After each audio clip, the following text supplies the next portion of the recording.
Hey guys, it's Beldine from League of Souls, and today I'm going to go over some tricks and tips regarding Desiccating Sand, which is a spell that some of you may not be familiar with yet if you don't have higher level Sapphire or Garnet dragons. And we're going to be looking at Zaru. Ha! You like what I nicknamed for him? Assface. Basically, Desiccating Sand is an advanced version of Lockdown. And when you hit a tower with Desiccating Sand, it not only locks it down, and being a white spell, of course, that's very useful, but it also takes away some of that tower's health. It weakens it. So for problem towers, I can pick and choose which ones I want to sand and lock them down. And this is an especially useful tip for people who are trying to set up bases in a war for a second flyer. So you don't have to try and ram your way through the base entirely on your own. You can set a base up for somebody and let them clean up for you. So let's, I haven't really paid much attention to this base. I might mess it up, but let's give Assface a try and see how far we get. I'm not going to invite anybody because I'm likely going to mess it up. So Zaru also has Steel Essence. So I definitely knew that I wanted to get the freeze. And basically you see what I did there. I sanded the red mage tower and I locked it down. So it can't hurt me right now. It's completely incapacitated. I can take my time, regenerate some rage, and kill it at my leisure. So it's a really powerful tool. Also, if you hit in just the right spot, you can sand, I didn't get it that time, obviously, but you can sand 2 towers at once. Would have been nice if I had gotten it. There are certain places on each island where you can do this. So what I'm going to do now is I'm going to sand the ice tower, because that'll be very problematic for me. Zaru doesn't like ice.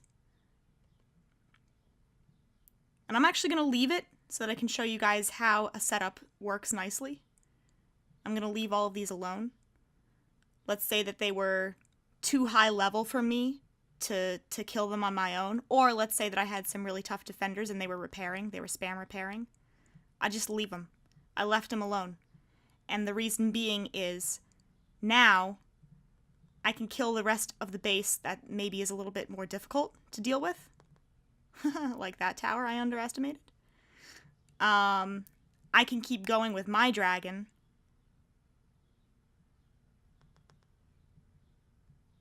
And I can wait, regenerate some rage at the end, and let my backer clean up the base for me. Ah! See? Look, if that was a war, I would have died. That's why we never fly alone. So I'm going to finish this off with Nightshade, my favorite. Everything is sanded. So he is weak against ice towers, but that's okay. I can wait until I've generated enough rage to crumble it twice. Boom, it's gone. Even if that were a 48 ice tower, or a 50 now ice tower, Nightshade would have killed it. And he's alright against lightning towers, so we can go ahead and kill those. This ties into my earlier note about why Crumble is so effective, is because you can use it basically, if you use it right and you have somebody who set up the base right, you can use it to kill anything. So if you have somebody who went through and took out all the mages and sanded everything, like I sort of did, and you have Nightshade or Gorgonus, you could kill a level 400 base. Because you'll note, a sanded tower, you can crumble it and it won't open that tower back up to kill you. So that's why sand and crumble working together are so effective. And that's it. That was a pretty cool video, I thought, even though I messed it up. So hopefully you enjoyed it, and hopefully that gives you a little bit of insight as to the real power of Desiccating Sand. And think about setting up bases for wars and really being strategic there. So I'm going to go. I have some real life work to do. Good luck and fly well.